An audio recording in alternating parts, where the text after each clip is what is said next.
வணக்கம். நான் உங்கள் அன்பான சயின்டிபிக் வேதிக் அஸ்ட்ராலஜர் அஸ்ட்ரோ அருண்ஜி பேசுகிறேன். நல்லது நினைப்போம், நல்லதே நடக்கும். தொடர்ந்து நம்மளுடைய சேனல்ல வரக்கூடிய வீடியோஸ் எல்லாம் நீங்க பார்த்துட்டு இருப்பீங்க நம்புறேன். சயின்டிபிக் வேதிக் அஸ்ட்ராலஜி முறையில அறிவியல் சார்ந்த ஜோதிட கருத்துக்களை பார்த்து கொண்டிருக்கிறோம். எந்த விதத்திலும் மிகைப்படுத்தாமல், மூட நம்பிக்கைகளை போகாமல், உள்ளது உள்ளவாறு நம்மளுடைய போன ஜென்ம பாவ கர்மாவா இருந்தாலும் சரி, சுப கர்மாவா இருந்தாலும் சரி, எப்படி இந்த வாழ்க்கையில நல்ல ஒரு சம்பவங்களாகவும் சாதகமற்ற சம்பவங்களாகவும் நம் வாழ்க்கையில நம்ம கண் முன்னாடி எப்படி உருவம் எடுக்கிறது, நம்மளோட சிச்சுவேஷன், லைஃப் சிச்சுவேஷன் எப்படி அமைகிறது, அதுக்கு கர்மா எப்படி துணை போகிறது, அந்த கர்மா எப்படி செயல்பட போகிறதுங்கிறதுக்கு நம்மளுடைய இந்திய வேத ஜோதிடம் ஒளி தத்துவ பிரகாரம் எப்படி நம்ம பார்க்க போறோங்கிறது நம்ம துல்லியமாக நம்ம சேனல்ல வரக்கூடிய வீடியோஸ் பார்த்துட்டு இருக்கீங்க. அந்த அடிப்படையில இந்த வீடியோஸ்ல பாத்தீங்கன்னா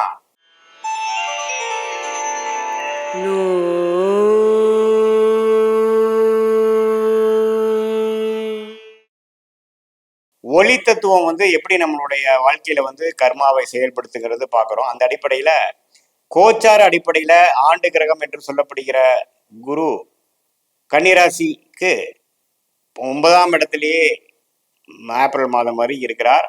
மே மாதத்துல தான் குரு பயிற்சி ஆகுது.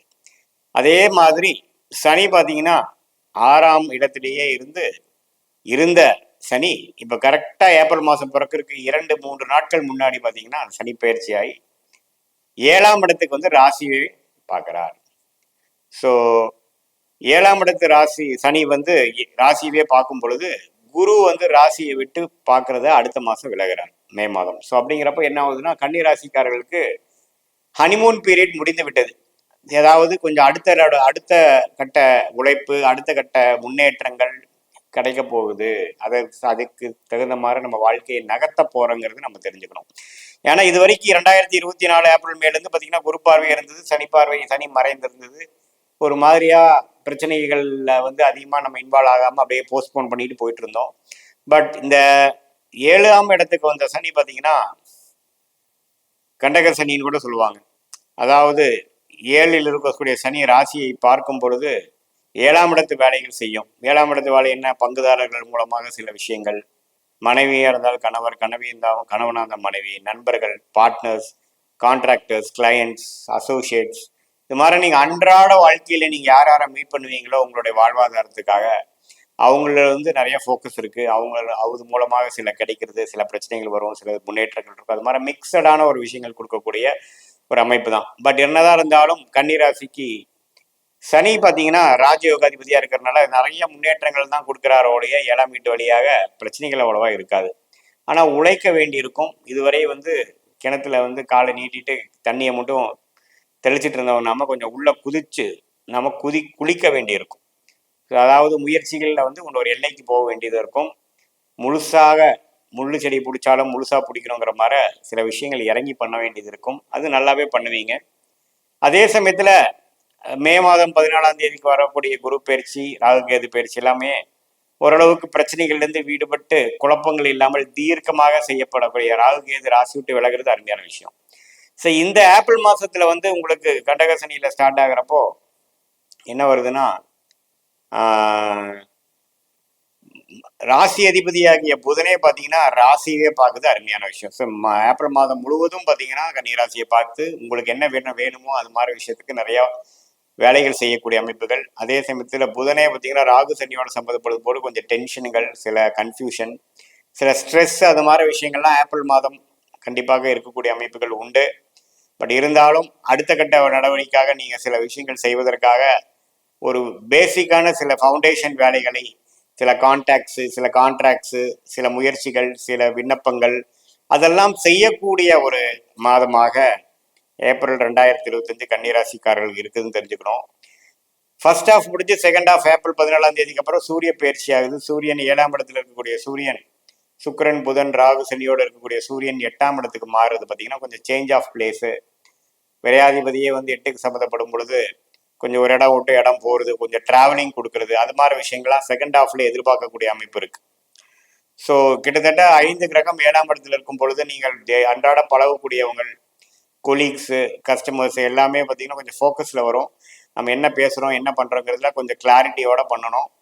தெரியாத ஒரு கமிட்மெண்ட் கொடுத்துட்டு பிரச்சனைக்குரிய ஒரு மாற போயிட்டு அப்புறம் கஷ்டப்படக்கு அவாய்ட் பண்ணணும்.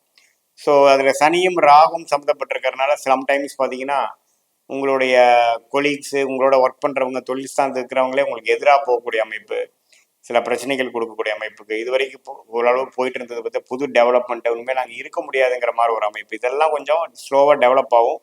ஏன்னா நீங்கள் அடுத்த கட்ட நடவடிக்கையில் நீங்கள் அடுத்த லெவலுக்கு போகணும், கொஞ்சம் ரிஸ்க் எடுக்கணும், கம்ஃபர்ட் ஜோன் விட்டு வெளியில் வரணுங்கிறது தான் இந்த சனிப்பயிற்சியோட அமைப்பு.